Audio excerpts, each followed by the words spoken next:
The heat over Marrow Flats didn't shimmer. It hummed, a low electric tone that lived inside steel and bone.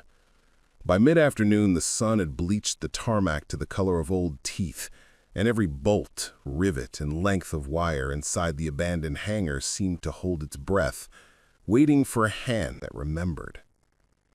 Tamsin Kadir parked her dented pickup under the crooked shade of a wind-torn windsock, cut the engine, and listened to the desert ticking. The air smelled like creosote, hot aluminum, and distant rain that never reached the valley.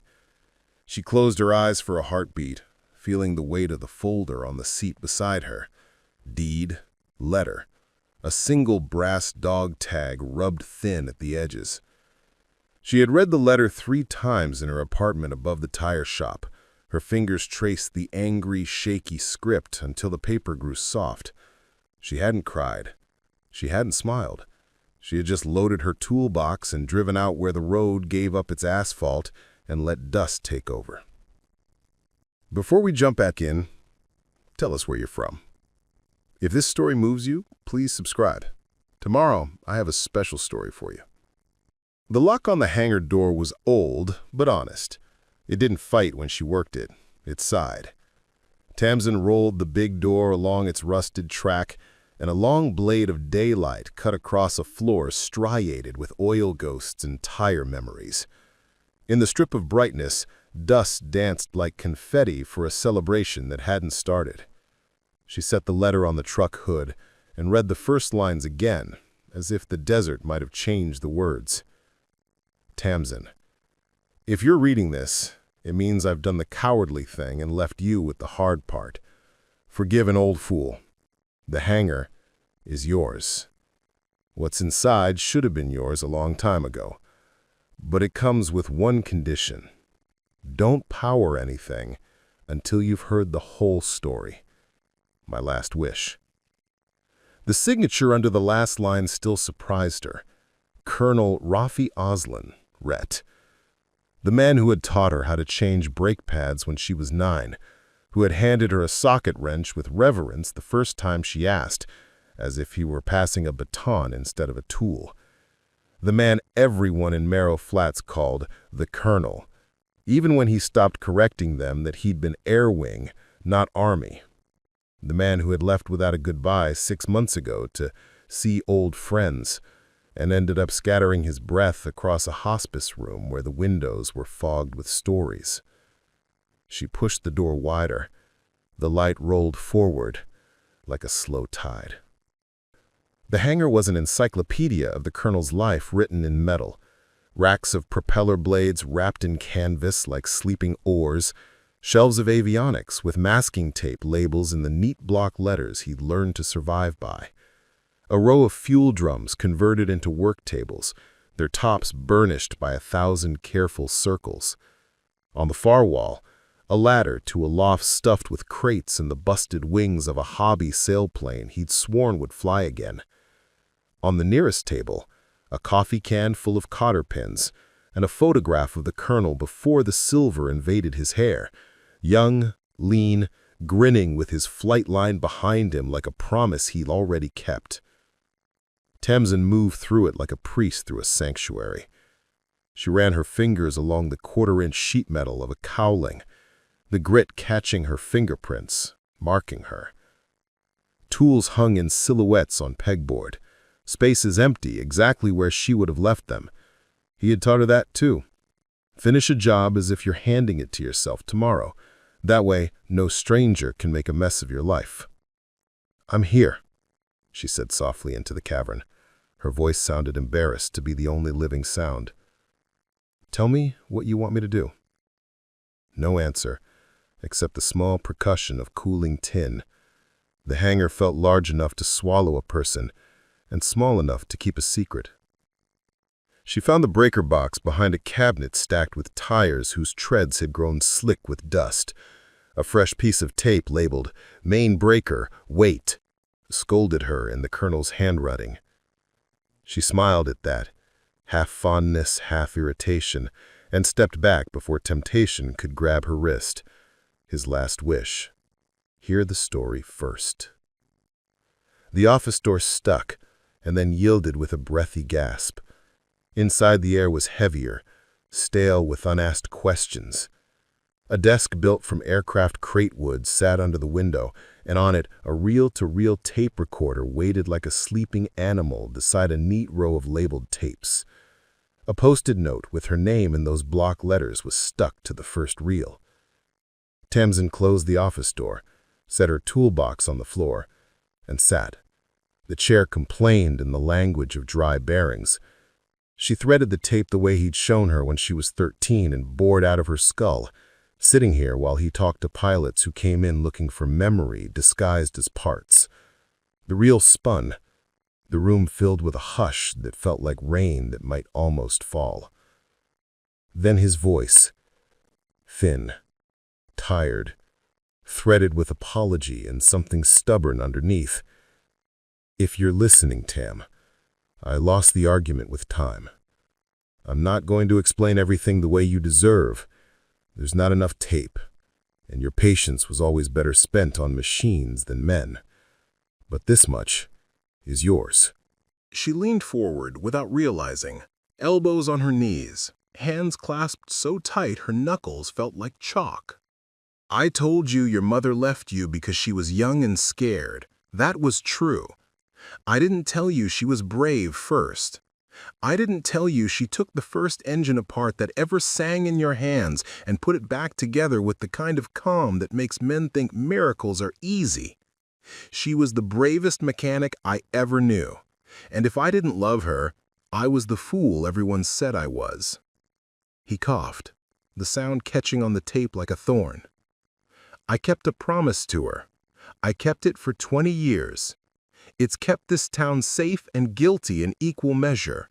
When you flip that main breaker, the promise becomes yours, unless you decide to end it." Heat pressed against the panes, the glass feeling like it might slump if she stared too hard. Tamsin felt a wrongness in her ribs, like a gear tooth slightly off, where grief tried to mesh with anger and kept slipping. On the tape, the colonel kept talking in a voice that had shaped her life without her consent. "At the back of the hangar, under the tarps, don't laugh, you'll find something that shouldn't exist. Something we built because we were clever and hurt and certain the world would do to us what we had done to it. I called it the Jackal. Your mother hated the name. She said a good machine should sound like a prayer, not a threat." Tamsin's mouth went dry. The tarp in the far corner she had assumed covered a broken fuselage or junk. She pictured its humped line now with new edges. "Don't power anything," the colonel repeated. "Not yet. There's one more tape. You'll need a wrench 1/2 inch. The first crate on the left when you open the loft. Your mother's socket set is there. She marked it in nail polish so the ugly men would stop borrowing it. They didn't." He laughed. It broke. The tape hissed on with his absence. Tamsin stopped the machine before his silence could start convincing her to forgive. She stood too fast, and the room spun for a heartbeat. The desert was steady out the window. Mesquite nubs, the distant cut of the highway, a sky the color of hot steel. She found the 1/2 inch in the loft under a stack of manuals for aircraft that flew before she was born. The socket set was indeed traced in a rim of chipped coral nail polish. She put the box in her pocket like a talisman and took the ladder down one careful rung at a time. At the tarp, heat hit her in a wave. The dust had a taste like pennies. Tamsin pinched the canvas and pulled. The myth of the Jackal didn't jump from underneath. Instead, daylight glanced off an angular shape so dark it almost absorbed the sun. She dropped the rest of the tarp and stood in the wake of it. It wasn't a plane, not quite. It was too lean, too starved of anything not necessary. A fuselage sharpened to a knife point, intakes that swallowed light, a skin of composite that drank heat the way the desert drank water. The wings, if they could be called that, were swept and narrow, the control surfaces sculpted into the body like muscles under skin. It looked as if it had been poured into the air rather than built to fight it. The nose bore no markings, no tail number, no flag. Only 4 letters hand-painted in small, stubborn script along a service panel. S-A-M-A. Not the Jacko. A prayer. Tamsin didn't realize she was holding her breath until her ribs hurt. Her body remembered how big a space a secret takes up. She walked slowly, palms open, as if approaching a skittish animal. The undercarriage was retracted. The body rested on cradle stands welded from square tubing in worry. The skin showed the faint bruises of handwork, repairs half polished, graphite scuffs along edges where a wrench had slipped, a line of epoxy like a stitched scar. Mother of... She didn't finish. The word didn't fit. Nothing profane did. This wasn't sacrilege. It was something worse. Faith repurposed. The office door creaked open behind her. She turned so fast her neck popped. A silhouette blocked the rectangle of pale light, someone too tall to be the colonel, too still to be a neighbor coming to gawk. "Private property," Tamsin called, and was proud of how even her voice came out. "We're closed." The figure moved into the ragged light. Sheriff Ray Rook wore the same heat-stripped tan uniform he'd worn for 20 years, and the same expression, like a man who had never found a law he didn't think should be a suggestion first. Only his eyes moved, quick, sharp, missing nothing. "I saw your truck by the road," he said. His voice always sounded like gravel under tires. "Figured if the colonel's girl was finally brave enough to unlock this barn, I should come say my piece before anybody else does." Tamsin kept her body between Rook and the exposed machine without telegraphing that she was doing it. "Didn't know I was accepting visitors." "You aren't." Rook's gaze went past her shoulder anyway. His face didn't change, but a small exhale slipped out of him. "He told you on tape?" "He told me enough to make it hard to breathe." Rook took his hat off and ran a hand along the inside band as if smoothing a thought. Sweat darkened the silhouette of his palm on the fabric. He set the hat back on, looked at her as if measuring an angle. "You going to power it up?" The question slid under her shirt like a cold wire. "He asked me not to. Not until I hear everything." "Good," Rook said. He didn't sound relieved. "People in town, they don't know the shape of it, but they know it has a shape. Men talk when they drink. Pilots talk louder. And nobody ever understood why we didn't ask the government to come take a look." He turned his head and spat neatly into the dust where the wind would take it. "We didn't, because we didn't want to hear the government say, 'Thank you, we'll take it from here.' And by the way, if anybody asks what happened out at Merrow Flats on August 14th, 2005, you didn't see a thing." The date hit Tamsin like a hammer to the kneecap. She gripped the edge of the cradle until her fingers went bloodless. 2005, the summer the hangar lights stayed on all night for 3 weeks. The summer the colonel stopped taking calls after dark. The summer her mother left and never came back. Rook watched the hit land and didn't apologize for it. He did what he thought was right. I backed him because I didn't think we'd make it if we didn't. You asked me if I'm proud of that. I'll ask you how you feel about waking up, breathing, and walking to the window to see if the sky's still there. You're talking like a man who expects it not to be, Tamsin said. She couldn't keep the acid out of it. What did you all do? Rook's jaw worked. A muscle in his cheek danced. I'm not the one to tell you the whole of it. I'm just here to tell you the town is different now that he's gone. People pretend different in daylight, but in the dark, they're waiting for the sound that means we can stop pretending. The generator wheezing, the big fans spooling, the scream we won't admit we miss. You're saying they want me to turn it on. I'm saying they're going to ask. He looked at the machine again with a respect he didn't want her to see. And some of them won't ask. They'll try the door and the windows and the lock and the hinges. They'll try your friends and your patience and your past. His gaze returned to her face. We're a small place. Small places are good at one thing, making a secret feel like a community project. Tamsin almost laughed. It sounded like the kind of joke a coyote makes at the edge of a yard. "You're here to threaten me, Sheriff?" "Just here to recite the weather report," he said. "Forecast calls for wind, grit, and folks you thought you knew knocking on your door with empty hands and full opinions." He hesitated, then added in a voice that seemed to come from the time before he learned to speak like gravel. "He loved you. Not the way a father loves a child he made.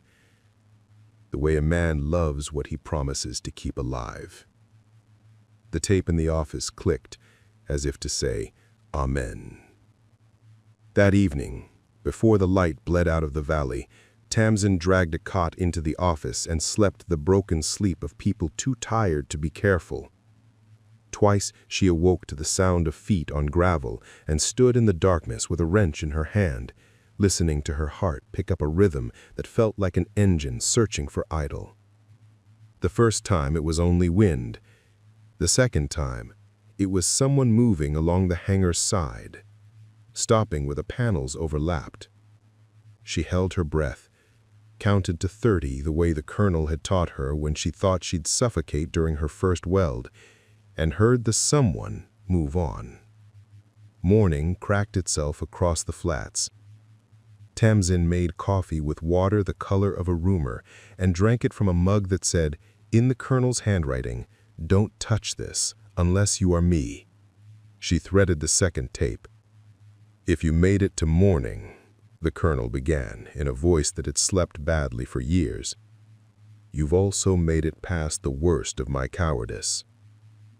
The government didn't build the Jackal. We did.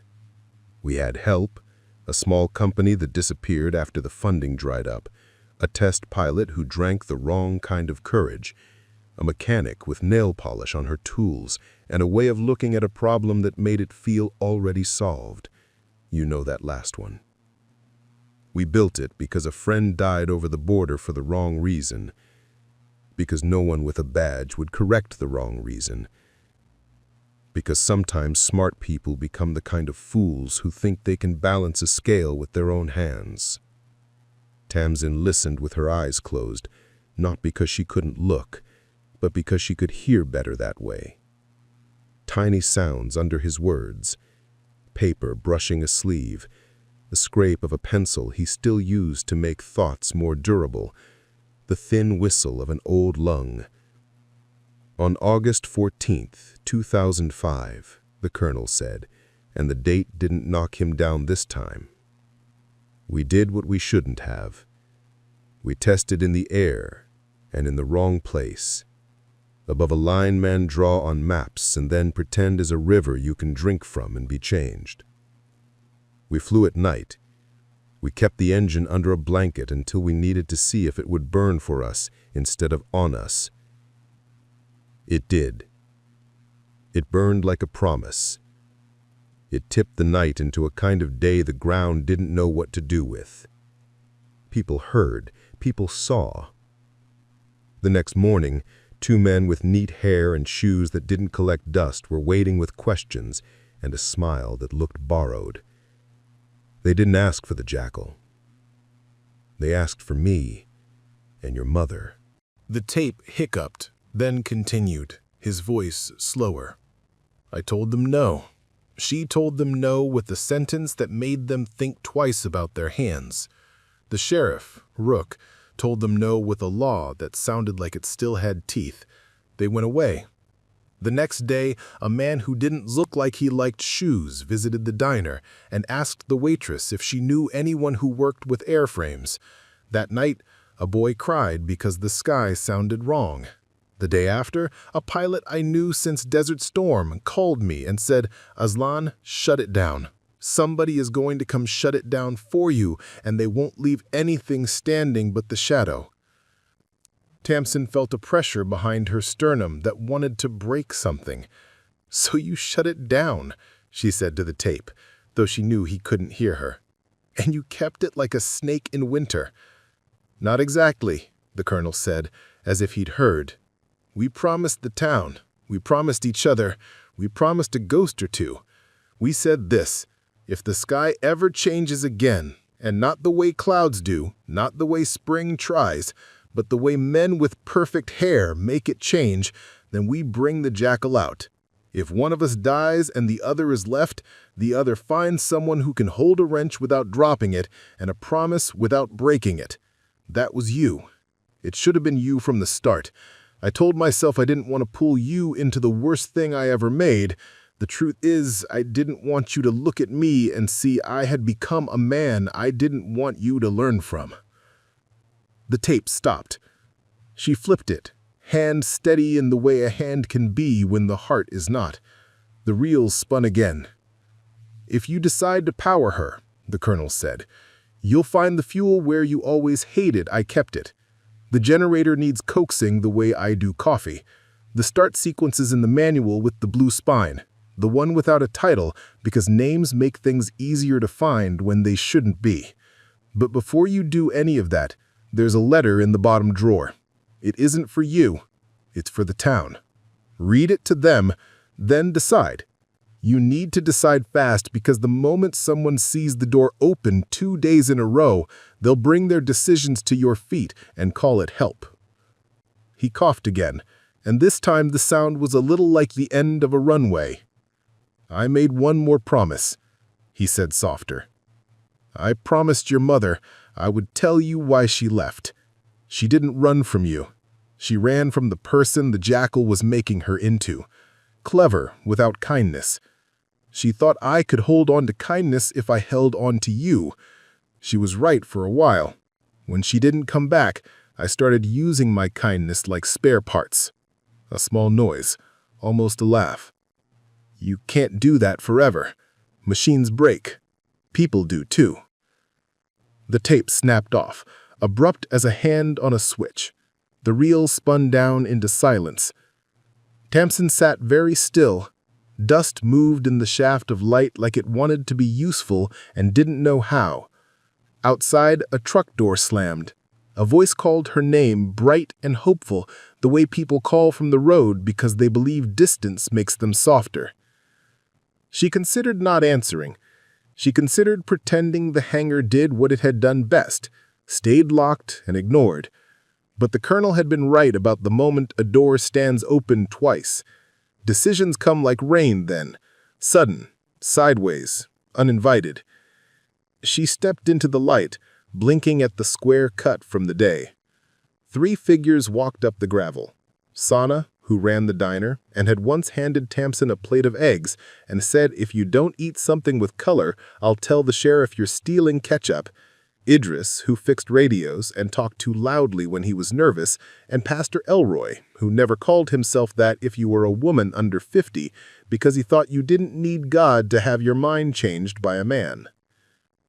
Sana said, Tamsin, we didn't want to intrude, but we heard you were back, and her eyes slid to the hangar's dark and widened when they found the shape behind Tamsin's shoulder.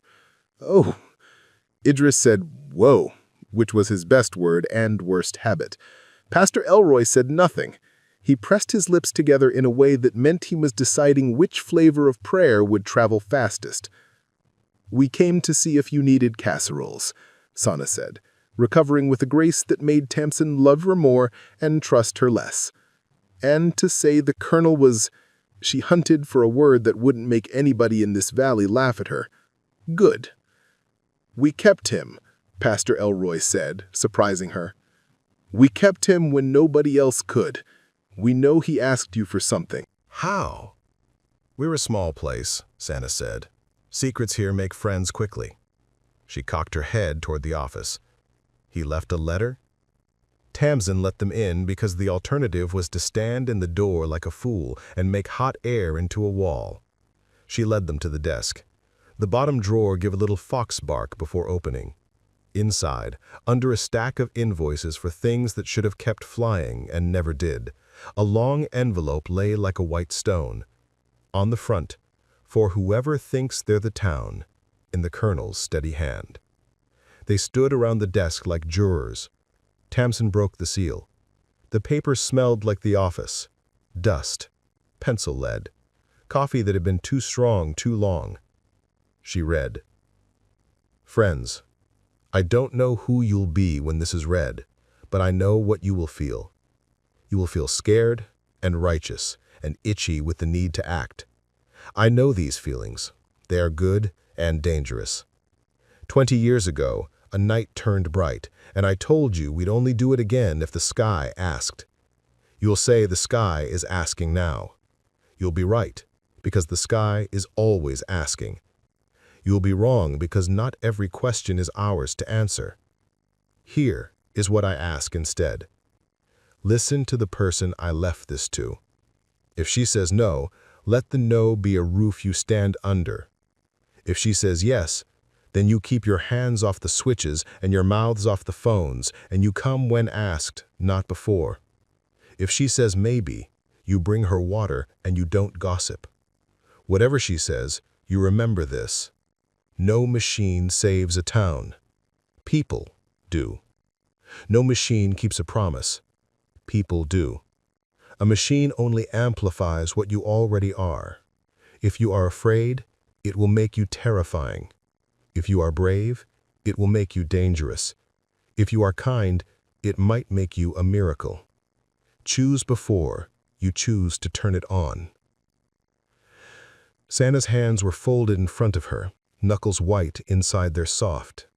Idris's mouth was open and then closed, like a crouched bird reconsidering flight. Elroy had his eyes shut, but his jaw was set the way a man sets his foot when he lifts something heavy.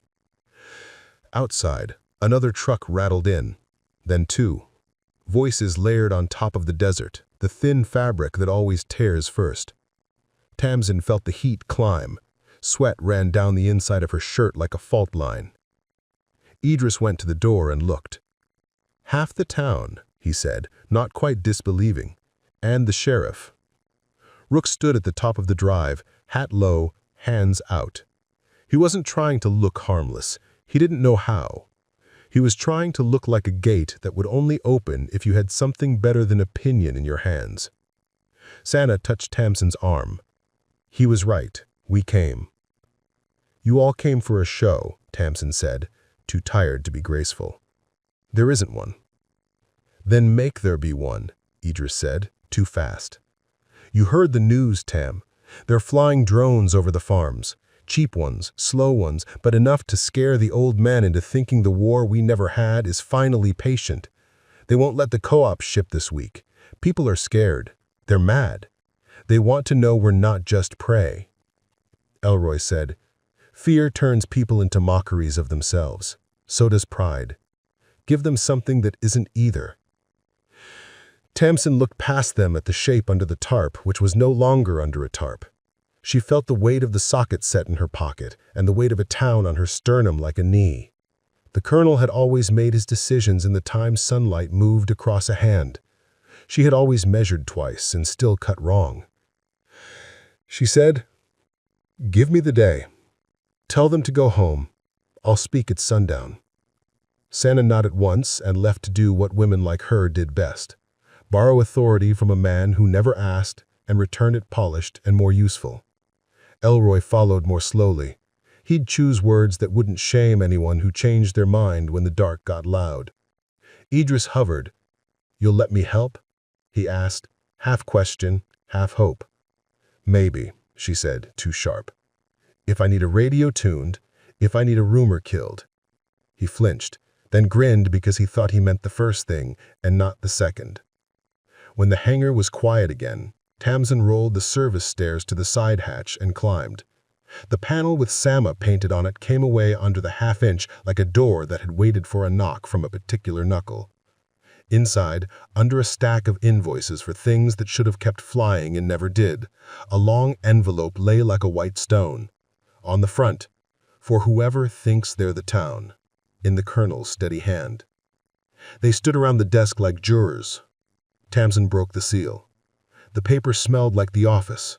Dust, pencil lead, coffee that had been too strong too long.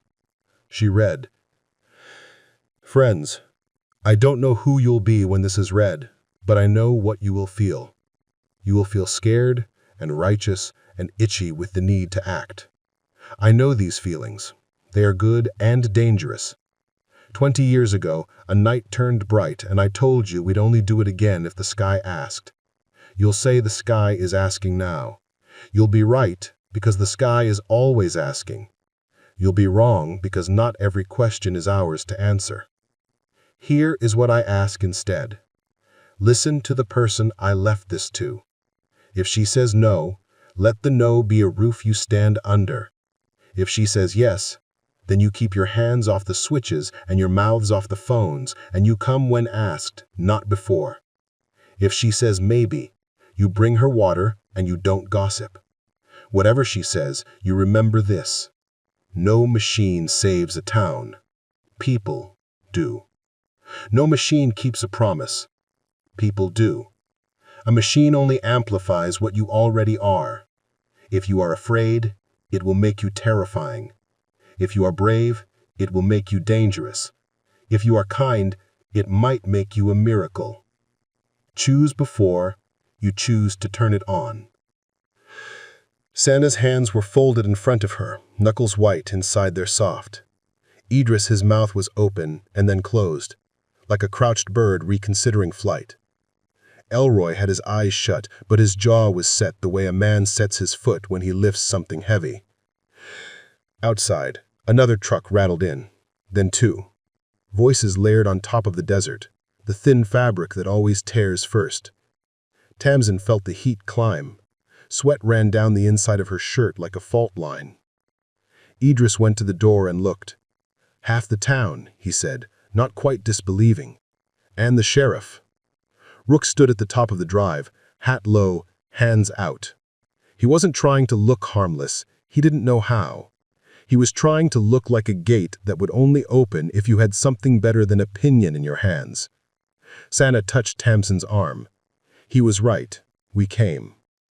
"You all came for a show," Tamsin said, too tired to be graceful. "There isn't one." "Then make there be one," Idris said, too fast. "You heard the news, Tam. They're flying drones over the farms.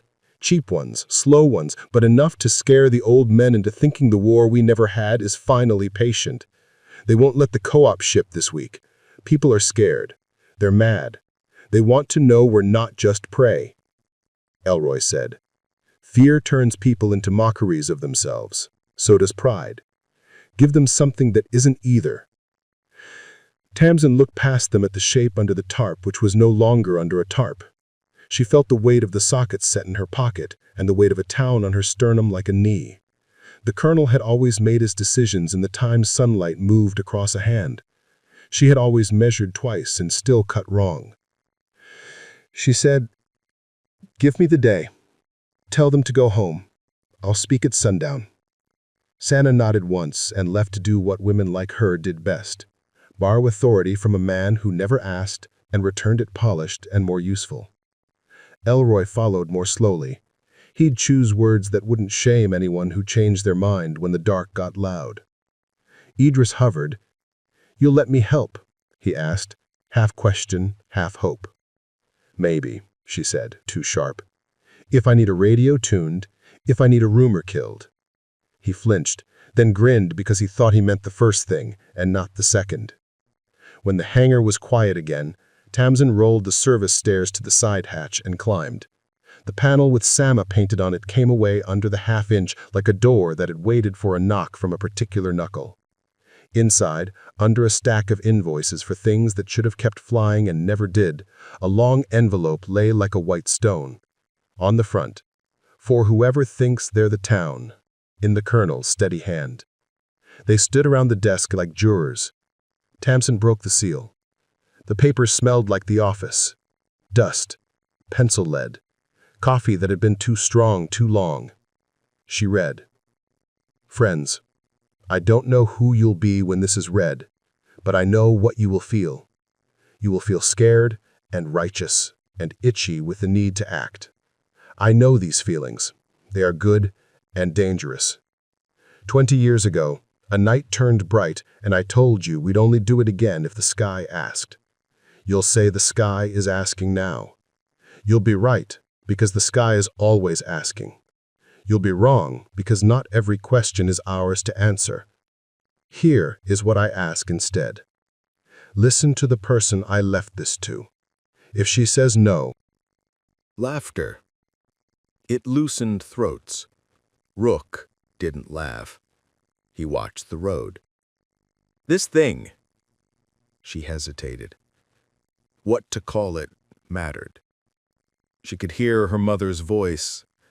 Name the tool you want to be able to drop. This machine exists. It isn't stamped with anybody's favorite logo. It isn't blessed by a badge. The people who made it knew what they were breaking when they made it. She let her gaze rest on faces and not skip the ones that had been unkind when she couldn't pay a bill. If I turn it on, we don't become heroes. We become something else, and then we have to live with that. We might save a harvest. We might start a kind of attention that never leaves. Attention's already here, a man near the back called. You seen the drones? I have, she said. I also seen how people drive when they think they're being watched. We're going to get ourselves killed waving at the wrong windshield unless we decide which hands we trust. Sana stepped forward with a plate. We trust you, she said. The words sat between them like a box of matches in a dry room. Tamsin held that weight in her chest and didn't let herself admire it. You trust me until I say the thing you don't want, she said. Not unkind. Then you'll trust someone else whose no sounds more like yes. Elroy smiled without teeth. So say it. Yes, no, or maybe. Then we will decide who we become by what we do next. She thought of the sound the engine would make if it woke. The low howl of a thing that had learned patience and then forgot it at speed. She thought of the men with borrowed smiles and the boy crying because the sky remembered a noise. She thought of her mother's coral nail polish and the word scratched on the throat of an engine. Soft power, hard heart. The colonel asked me to decide after hearing the whole story.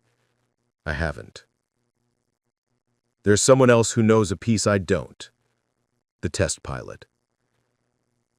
She saw the flicker of recognition jump across three faces and settle in Rook's. I need him here before I decide. Sheriff. Rook pushed off his car like the day had finally given him permission to stand. He's up at the range, south of the old quarry, lives in a trailer painted like it's trying to be invisible. Name's Kel Vedran. If he comes, he'll come because he owes the colonel, not you. Then call in the debt, Tamsin said. Rook looked past her into the hangar, and for the first time since he arrived, something like fear slipped through his practiced stillness. If you bring him, you're going to do what you were born for, aren't you? She didn't answer. The answer didn't matter to the road. I'll go get him, Rook said. He didn't ask for permission. He pointed at three men who always followed orders better than thought. You, stay. You, go home. You, stop filming. He left in a cloud of dust that made the sun look softer than it was. Night knifed in when the sun fell. The desert gave back everything it had borrowed from the day and took a little extra interest.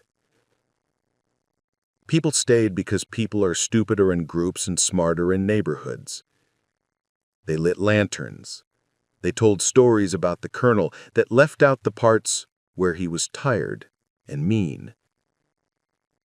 Sana handed out slices of cake and said nothing when someone went back for thirds, because hunger for sweetness is not a sin when a town is deciding if it will keep its soul. Tamsin slipped into the office and threaded the last tape she hadn't dared. On the label, in her mother's hand, "If the sky is honest." She pressed play, and the room filled with a different gravity. A woman's voice, low, careful, like a wrench you trust because it has never slipped. Tamsin's throat closed. She forced it open. She listened. "I left because I loved you more than I trusted the person I was becoming around the jackal. I left because I knew your love would make me pick the machine when I should pick you. I left so that one day, if the sky asked to be honest, you would be the one to decide how to answer it. Your hands are better than mine. They were when you were 9. They are now. If you turn it on, don't do it because you think a machine can keep a promise. Do it because you can. And remember this, the first time we flew, the engine sang at a frequency that shook bolts loose that we thought had been torqued right. Check the aft mounts twice. Check the ceramic throat for hairlines where the epoxy pools. And don't trust the right side battery monitor.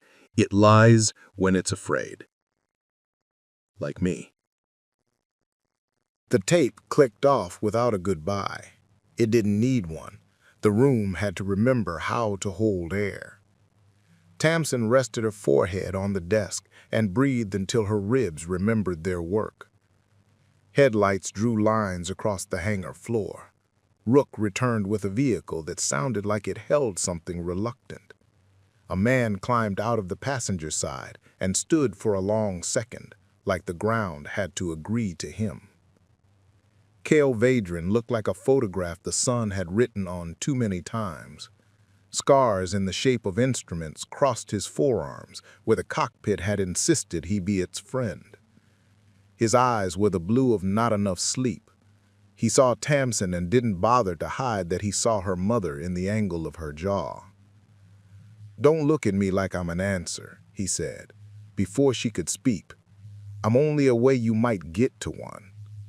He stepped into the hangar and stopped dead. The shape pulled at him like gravity. God, she's still beautiful. "Don't call it that," Tamsin said. "Don't make it a woman to save your guilt." Cale smiled without offense. Fair. He touched the skin with the backs of his fingers. "How long since she breathed?" 20 years, Rook said from the door. His voice had too much history in it. "Almost." Cale nodded like someone who'd counted days differently. "What do you need from me? Tell me why you stopped, not the story for the men with hair, the one for me." He leaned against the cradle, the machine at his shoulder like a tame animal once and maybe again. "We stopped because on the third flight, at 18,000 feet, the jackal wanted to keep climbing after I throttled back. She wanted the thin, and she wanted it hungry. The engine," he gestured at the ring in the throat, "ate heat like it had been starving all its life and finally remembered the banquet. The ceramic throat developed hairlines your mother could feel with her nail, but I couldn't see with a light.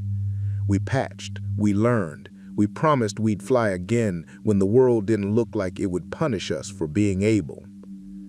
"And the other reason," Tamsin said. Cale's smile died.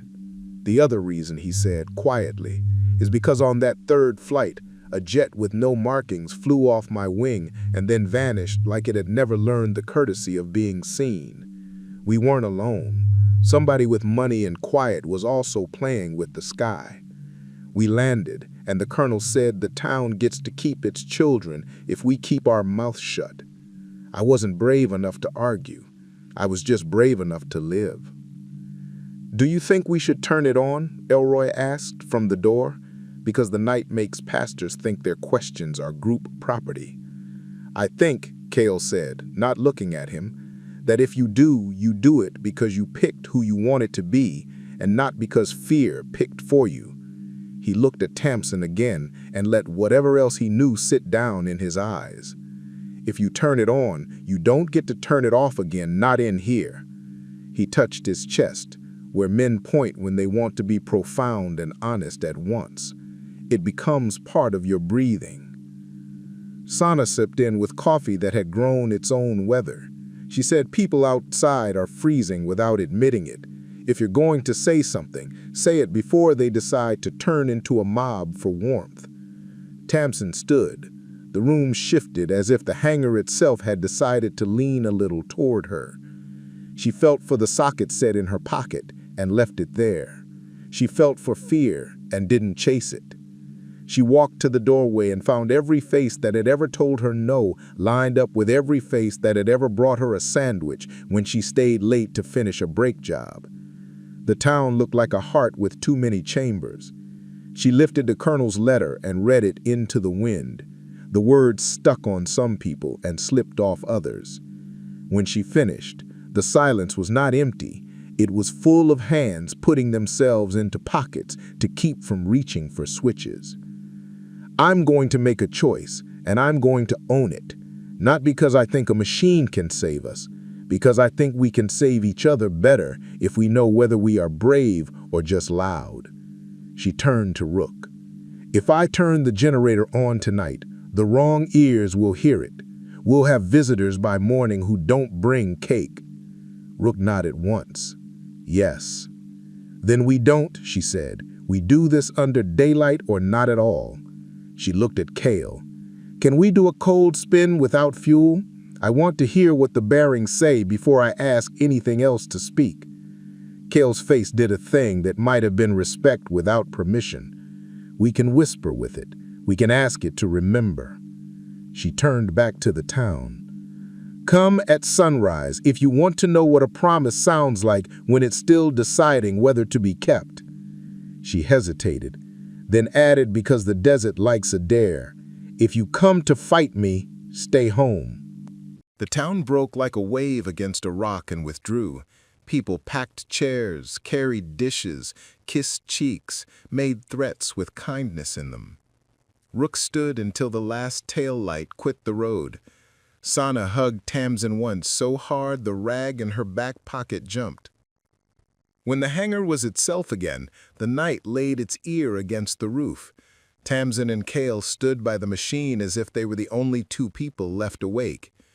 Rook sat in his cruiser like a statue of a man who refuses to be where he is, but is also the only person who can stand there. You sure about sunrise? Kale asked. No, Tamsin said. But I'm sure about not lying to the sky. It knows sunrise better than we do. Kale chuckled and then sobered. We'll need the generator checked. The belts are probably the way I feel when I wake up. The right side battery monitor will lie. I know, she said. She told me. He looked at her and didn't try to hide the home he'd found in that. Then let's whisper. They worked until the hands on Tamsin's watch looked like they had walked a long way. Belts replaced, contacts burnished, a ground strap kissed back to clean metal, the kind of care that isn't romance but gets mistaken for it. When they were done, Kale stood at the generator panel and Tamsin at the bay. The hangar smelled like oil waking up.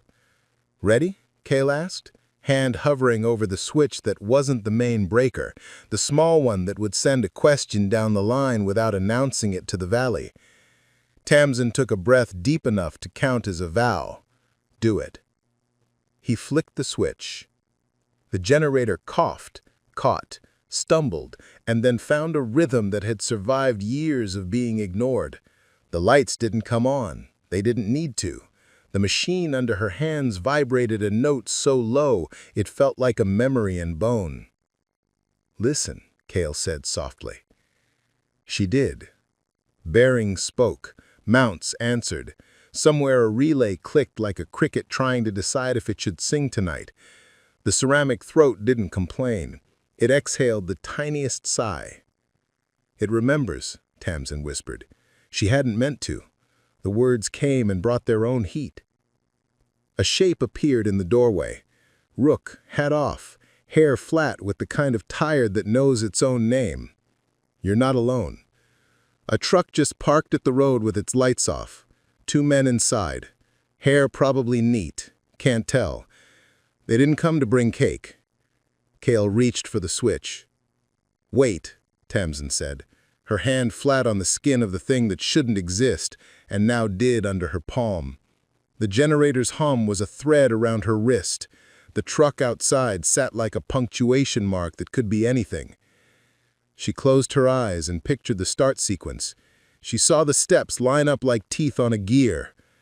Her fingers curled, and she pressed her palm flatter, as if a steadier touch could soften the choice waiting in the dark. The low whisper of the generator threaded the hangar like a secret, a barely there pressure that made every bolt feel more important. Cale's fingers hovered over the cutoff. Sheriff Rook stood in the doorway, hat down at his side, watching the road the way a man watches a fuse. This story took us a long time. If you like it, subscribe. Now back to the story. Headlights ghosted over the mesquite without turning toward the yard. Tamsin didn't move. She felt the machine's hum against her bones and realized with a jolt she'd matched her breathing to it, the way a tech matches a heartbeat to a monitor without meaning to. 2 in the cab, Rook said softly. No plates. Or clever ones. Can't tell from here. Cale looked at Tamsin. He didn't look at the road or at Rook or at the shape that once had been called a prayer. He looked at the person the colonel had meant to find at the end of a promise. Call it, he said. She splayed her fingers, feeling the rivet pattern under the skin. 4, then 6. Then 4 again. A Morse code that meant, you're here. Kill power, she said. We listen to dawn before we listen to men with quiet shoes. Kill broke the circuit. The hum died like a sigh that had meant to go on. In the sudden quiet, the nights outside seemed larger, the trucks idle a slow animal breath. Rook shifted his weight. The getting out.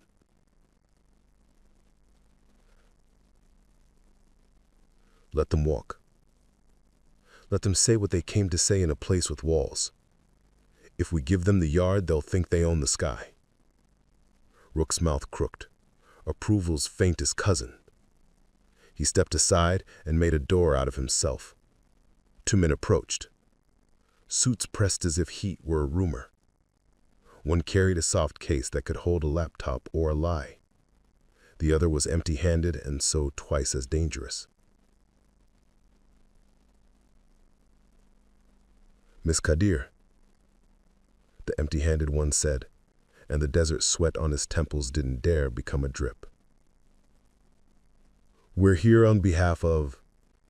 He offered a name that sounded like a corporation that made apologies for a living. I prefer real names, the kind your mother used when you broke her favorite cup. He smiled like he had practiced it. You can call me Blake. And him? Cole. Convenient, Rook muttered. If you forget which is which, you still sound right. Blake's gaze flicked to the sheriff and back. He didn't ask for permission to step farther in, and he didn't get it. Cale leaned against the cradle with the kind of patience that says, I know what you'll be in 10 minutes and it isn't a friend. We'd like to make sure you're safe. We heard about some activity. We'd be happy to consult. Consult, I repeated.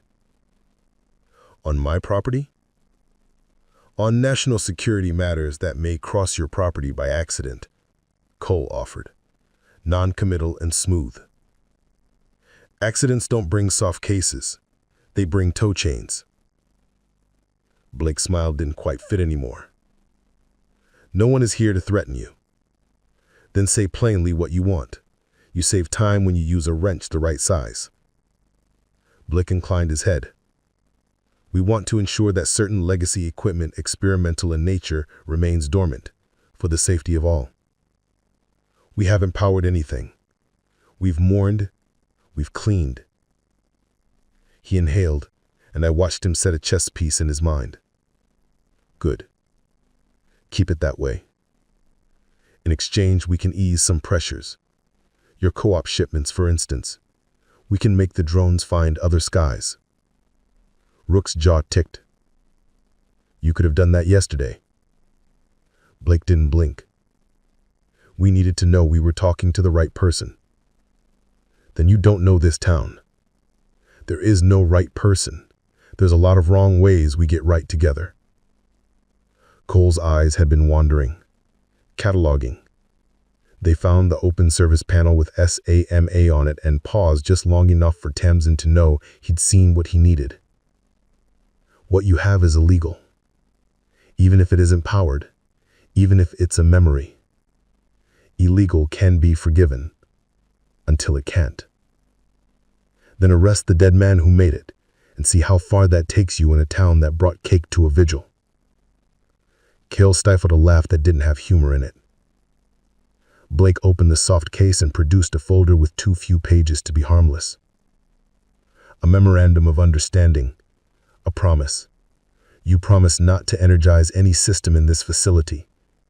We promise to ease certain attention pointed elsewhere. It's temporary. It buys you time. What's the price of time? Only your signature. On paper that says you can walk in when you like? And call what you see yours?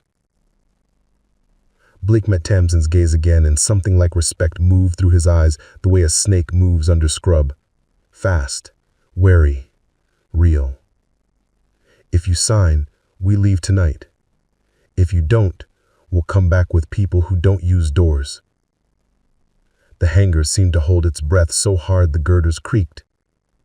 Tamsin let the silence sit until it stopped pretending to be neutral. I'm not signing a thing before sunrise. We have a test to run. Blake's eyebrows climbed a measured fraction. A test? Cold spin. Cale said, deliberately unhelpful. She wants to hear Bering sing. You can't arrest a song.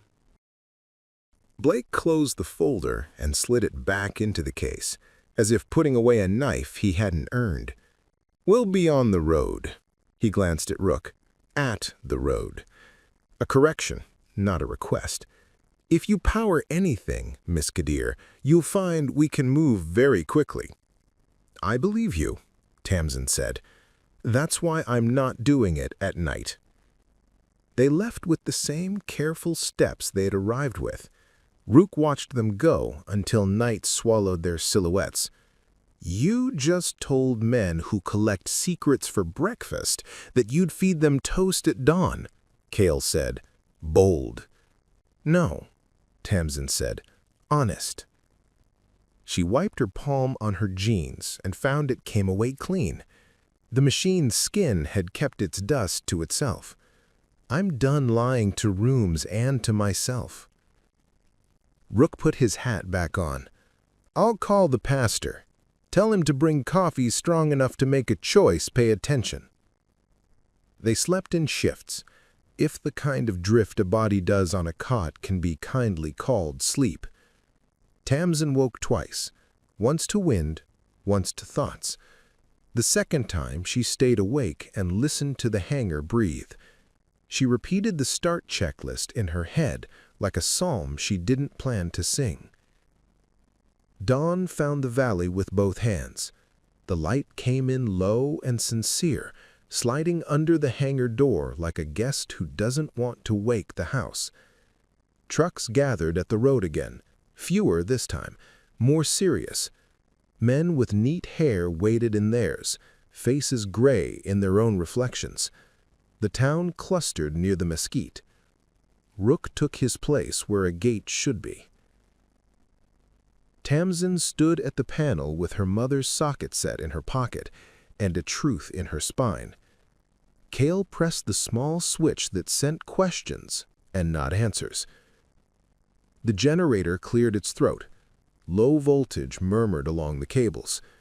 Relays tasted the signal and clicked at one another like insects sharing weather.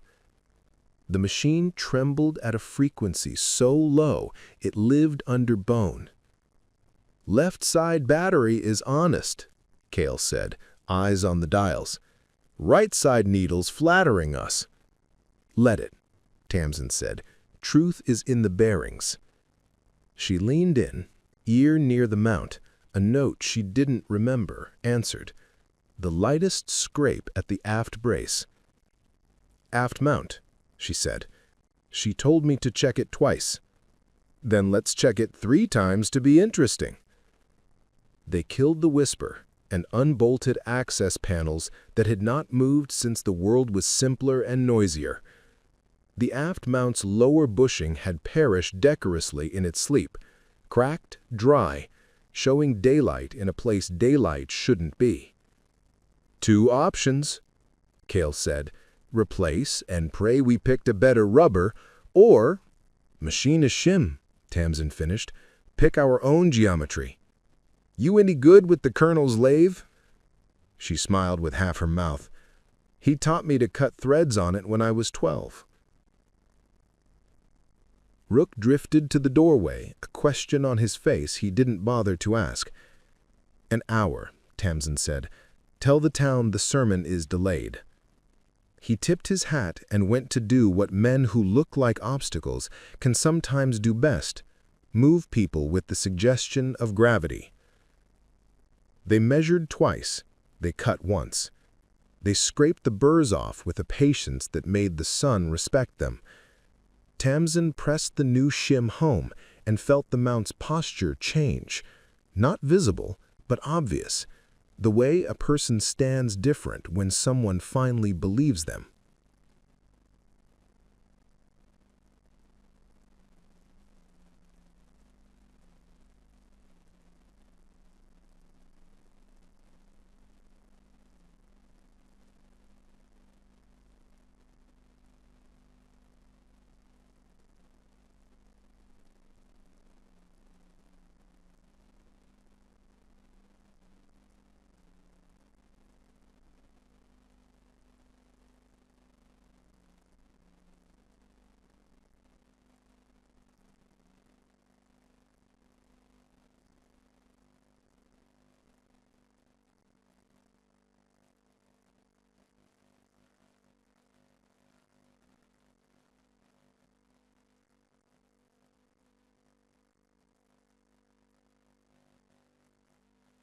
"Us," Tamsin said. "Your phones turned off, your tempers turned down. Your sheriff doing his ugly paperwork in triplicate. Me and Idris and anyone with a soldering iron making sure the co-op's radios stop acting like gossip. Cale teaching what he knows to teenagers who can keep their mouths shut longer than 10 seconds. Sana feeding us while we're fools so we don't become fools who are hungry."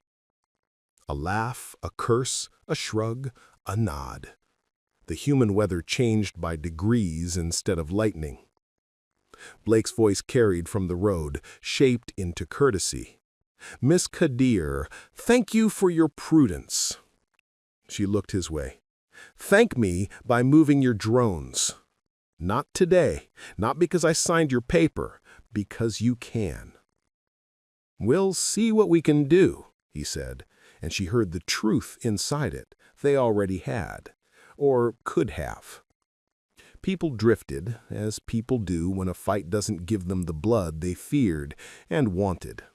Rook watched the thinning crowd the way a man watches a boiler. Hand on the valve, but not turning it unless steam lies. By noon, the yard was almost empty. Sana's dake plate was a battlefield of crumbs. Elroy prayed with a woman whose son had already packed a backpack for whatever war he thought he could find. Idris stayed, because of course he did. "You're gonna light it," he said, when only the 4 of them remained, Tamsin, Cale, Rook, Idris. "Not today, maybe. Not because I like the sound of it, because I don't like the taste of being owned." Rook's radio murmured and then spoke with itself. He stepped away. When he returned, the desert had put something sharp in his eyes. Blake's men have a third truck east, no lights, on the ranch road. If we were fools, we'd think they were lost. We're not fools. We're technicians. Different sin. Tamsin wiped her hands and didn't realize she'd been holding them still. Okay, she said. We do another thing. What thing? Idris asked, gleaming with trouble and loyalty. We make sure this machine is ours if we need it, and we make sure no one else can turn it into a leash. Kalen nodded slowly. Kill switch. 3. Redundant. One where a hand expects it, one where only a hand that knows expects it, one in a place no hand wants to look. Rook's mount did its almost smile. You want a lawman to help hide a crime. I want a friend to help keep a town honest. If they drag me away, someone who isn't me has to be able to pull a wire that matters. They worked the afternoon into a plan and the plan into metal. Idris ran wire without being told twice and kept his grin to himself when Tamsin let him crimp the last connector on the second switch. Rook found the place no hand wants to look and said nothing about it except, "You'll forget where it is until you have to remember. That's probably good." By late day, the hangar smelled like effort and the kind of fear that improves things. Blake's truck stayed at the road, only moving enough to prove they were patient. The town stayed away because it had been told to, which is the same thing and not the same thing. As the sun thought about forgiving the valley for being stubborn, a dust ribbon unstitched itself from the far track. A single motorcycle came in fast and cut the engine as if silence could coast. The rider swung off and pulled the helmet free. A woman shook out a braid the color of bark. "Lale," Cale said, surprise and a thin history in the word. "Don't say it like that," she said, annoyed at the past and fond of the man who'd brought it to his mouth. Her eyes found Tamsin and softened. "You look like your mother when she was right and knew it. And you look like whoever taught her to cheat at poker," Tamsin said before she could stop the words. They didn't offend. Lale grinned. "I taught her to count. What you do with numbers is your own sin." She stepped to the open panel, hands respectful, and whistled low. "Whistled low? You kept it whole." "We kept it hidden. Whole is more honest." Lale nodded once, sharp. "I was in El Centro when a friend of a friend texted a picture of a hangar door open where a door hadn't opened in 20 years. I came because I parked pieces of my 20s under this roof and never took them home." "You told her about the right side monitor." "I did." "Good. It lies when it's afraid." Lale looked at Tamsin. "You're going to fly it?" "Today? No. Soon? Maybe." Lala exhaled like a gasket choosing to hold. "Then fix 3 things before you even consider it." She pointed without touching. "Here, here, and here. Geometry, grounding, and the yaw damper logic that Calhoun wrote on a lunch break. I said I'd fix it then. He said the FAA would never let this exist long enough to need it. Men are bad prophets when they're in love with impossible things." "Can you stay?" Tamsin asked. "For the work," Lala said, "yes. For the politics? No. I promised myself I'd never be in a room where men with clean fingernails decide what my hands are allowed to do." "We have coffee," Sana said from the doorway, because of course she had returned, and of course she had brought witnesses who could keep their mouths open or shut as the moment required. "And lentils, those are politics-proof." They ate standing at the rolling stairs, plates balanced on tool carts, Rook making sure the road was a horizon and not a threat. Blake's men watched and waited and called someone who wasn't in the valley to say nothing had happened yet. That night the wind forgot to pick up.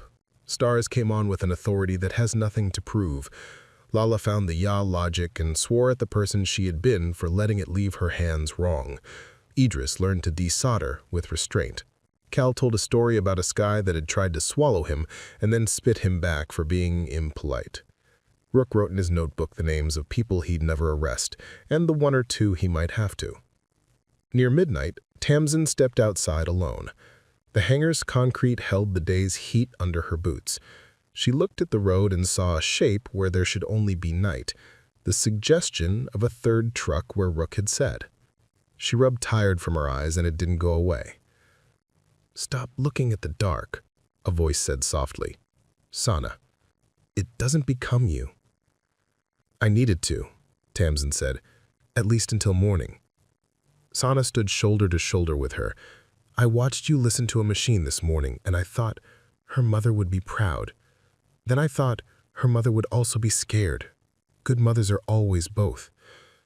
"I don't know how to do this and keep everyone I love," Tamsin said. "You don't," Sana said. "You just do it and keep as many as you can, and hope the ones you can't keep forgive you sooner than you forgive yourself." She squeezed Tamsin's arm and went back to the work she had made for herself, keeping coffee from becoming religion. Morning came with a breeze that thought about being kind. By then, the 3 fixes Lala had demanded were done. The kill switches wired and labeled in a language only a particular kind of fear could read, and 4 adults with not enough sleep had a single, dangerous clarity. "We can do a full electrical," Cal said. "No fuel flow. We'll see the system wake without asking it to breathe." Rook stood with his back to the doorpost. "And the men with tidy hair?" "They'll hear it," Tamsin said, "but they won't be able to prove anything except that we know how to keep something alive." "Sometimes that's worse," Rook said, and didn't elaborate. They rolled the doors wider, not a show, merely light for hands. Tamsin strapped into the service stool at the open panel, Cal at the generator, Lala at the logic harness, Idris at the auxiliary bay with the label maker like a toy he didn't deserve and was finally worthy of. "Once more," Tamsin said, "whisper to wake, then full electrical. No fuel." She looked at Rook, then past him to the road where Blake's truck idled. "Tell Elroy and Sana to bring only the ones who won't pull a phone when they get scared." Rook nodded once and did the small-town miracle. He told 10 people something, and only the right 6 came. "Whisper," Cal said, and the generator obliged. The low hum threaded bolt to beam to bone. "Electrical," Tamsin said, and Lala's fingers danced a pattern that would be music if electricity could hear. Breakers seated, bus alive, indicators woke and looked around, surprised they still had a world to look at. The right-side battery monitor lied in the smallest possible way and was forgiven.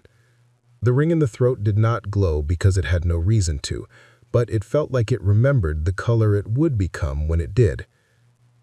"Look," Idris breathed, pointing to a panel none of them had the attention to watch. The diagnostics Calhoun had buried under 3 menus and 1 insult. A green string of numbers held steady where 20 years should have made jitter. "She wants to live," Lala said. "No," Tamsin said, a correction that felt like a blessing. "She wants to work." Blake left his truck and walked to the mesquite, stopping there like a man who understands symbolic boundaries. Cole stayed in the cab and made a phone call whose edges were all blade. "I said 2 days, Tamsin said. 2 sunsets, Lale corrected. You can light at sunrise and still owe him the second." Cale chuckled. "That's the kind of math the air wing teaches." Idris fell asleep sitting on an upturned bucket, head against the skin of the impossible. He woke when Tamsin draped a jacket over his shoulders and pretended surprise. Near dawn, Elroy came with a blessing that wasn't a demand and left it under the generator like a dime in a shoe for luck. Sana brought bread, still singing from the oven, and pressed it into Rook's hands like she was deputizing his appetite. The east ram of the valley blushed. Tamsin stood by the panel and did what she had decided she would do, pull a truth into daylight where it could not be mistaken for a day. "Electrical live," she said. "Ground good, fuel lines still capped." She rested her palm on the skin. "I'm going to light the starter on air only. If she coughs, we stop. If she sings, we listen." "Better audience today," Cale said, nodding toward the road. 3 townsfolk with stubborn faces, no suits, no ranch trucks, only a sky that had a memory and was willing to forgive it. Tamsin nodded once, the way a mechanic tells a bolt it's time. Spin! Cale energized the starter. Air rolled through the ring and the throat and came out the other side a different shape, a breath smoothed by intention. Bearing sang in notes so pure, Lale shut her eyes and smiled because math had a voice again. Enough, Tamsin said, before any temptation could learn her name. Kill. Silence. It was not empty. It was full of a future that had agreed to wait. Idris exhaled like he'd learned oxygen anew. That was more than enough for today, Tamsin said. She looked at Rook, at Cale, at Lale, at Sana, at Elroy, at the 3 faces at the road, at the rectangle of sky that now somehow felt like a person you could disappoint. 2 sunsets, she repeated softly, for herself and for Jace and for the promise that had accidentally become the town's spine. They spent the rest of the day doing what the colonel had written was the only work that saved anyone. They fixed small things. They tightened what rattled. They labeled what men forget. They taught Idris how to read Torque like a poem. They explained to Elroy why a machine that could reshape the air still needed a copper tab cleaned with sandpaper the size of a thumbnail. Sana drafted the schedule for the watch Rook refused to admit was necessary and then handed him a pen to sign it anyway. At dusk, the flatbed returned. Jace did not get out immediately, which surprised Tamsin and earned a shrug from Rook. When he did, he walked up with his hat off. Co-op shipped easy, he said, like it tasted wrong to admit the day hadn't needed a fight. Word is the sky got bored of us. He squinted at the hangar. You keep your promise? Sunset number 1. Tomorrow I do something you can point at. What's that? Teach your cousins how to build a better mistake. One that kills drones only when we ask and dies if anybody else touches it. He grinned despite himself. Now you're speaking our language. Carefully, in small words, Lale said. They planned for the morning the way you plan for weather that respects you only if you respect it first. Cale chalked lines on the floor for a safe test run of a localized EM snare built to protect the airspace over the co-op's lot. Idris drew a schematic and didn't spell anything wrong. Rook called the county, lied artfully on a form that had never imagined a woman with a socket set would be the safest thing in the valley, and received an approval that meant exactly as much as his name on it. The second dawn rose calm. Tamsin did not light the jackal. She and Lale and Cale built a perimeter the size of a baseball diamond in the co-op yard with wires that only wanted to be helpful. They tested with a sacrificial quadcopter Sana's nephew had ridden too hard. The snare hummed, the drone hiccuped and sat down like a polite dog. The yard whooped like it had just remembered it had a voice.